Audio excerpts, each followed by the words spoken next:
Where do you think this leaves Glasgow in terms of going into next season? I think it leaves them in a very, very difficult place. As I alluded to just there was never a better time to play Leinster. Shocking form. Glasgow were on the up after the Stormers win, but a lot of players are leaving, like Tom Jordan's going, Henkel Venter. Yes, he was poor on Saturday, but he's gone. Been influential this season, though, I feel. Same with Tom Jordan. I mean, we've known Tom Jordan's been leaving for a good few months now with Bears, but like Venter, just and what's the reason? I guess it's more or less solely, well, not just because lack of this, but also they're trying to like flood through a lot of like the young talent and try kind of back the young talent in their squads. Would I be right in saying something along those lines? Maybe it's a little bit vague. Yeah, well, that's what the SRU, in theory, are wanting to do. They're wanting to have less of a reliance from foreign players and to have like more of a push for homegrown talent, which is fair. That's fine enough. But the likes, lack of a better example, Stephen, he was good in a one-off game, but it's very, very difficult to ask an under-20s player to come up to the level that Glasgow need to be at, which is as they have been the last 3 seasons under Franco Smith, of being incredibly consistent and pushing for titles, pushing for trophies. It's a very, very difficult thing to do just immediately. It's very, very cutthroat, like sink or swim, and as we've seen with Prendergast, like, if it wasn't for him being so terrible at his goal kicking, Leinster would have been, as I said on Twitter, deservedly out of sight by half time. Mm.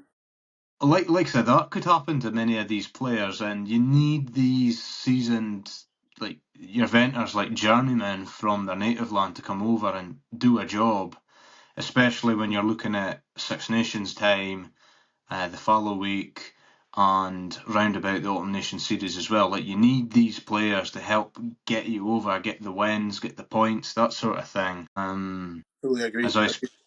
Fully agree.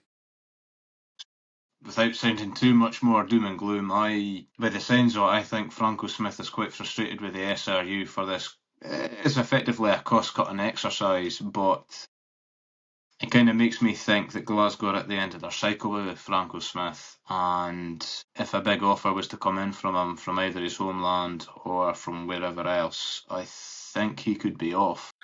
Do you reckon Wales? Wales is one of them. Not to say that there wouldn't be any other big jobs out there. Scotland, wink wink.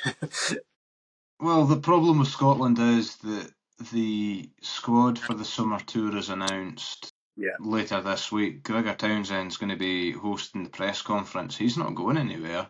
And the SRU, as we have said before, have completely fucked it up with their forward thinking here, because Franco Smith's stock, in my opinion, is only going to go one way from here, and that is down, because they're going to have a depleted squad next year. Yes, they will still have some stars, a few Lions, but as we said, there's a bit of change. As we spoke about earlier, other than Mark Williamson, I can't see any decent forwards coming through. Or certainly coming through, and as I said, being consistent for the whole season, not just one good game and then that's it for every now and then. It's a hard one. We'll have to see who they take in, like player personnel wise. Tom Jordan's big and Venter are two very big kind of boots to fill. Well, in terms of Tom Jordan, I mean, I don't think he's a 10. He's a phenomenal player, but I just don't think he's a 10. Like, he doesn't play like a 10. See that game against the Stormers? That's not a standout.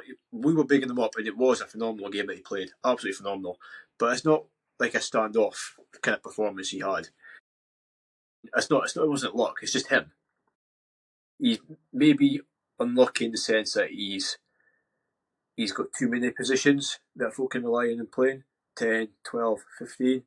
Maybe like they should just stick him at one, where he can kind of maybe play that his kind of natural game and just stick by it. But I really don't know, because I mean, Haston at 10. I think it was yourself that was messing me through the game.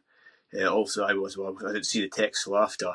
But oh my goodness, I think you were getting a bit fed up with Mr. Adam Hastings. I once heard somebody saying that Adam Hastings was very fortunate to have a reputation that he's benefited from his father and his uncle, and I was a bit sceptical of that, and it's maybe because I'm still a bit emotional after this Leinster drubbing.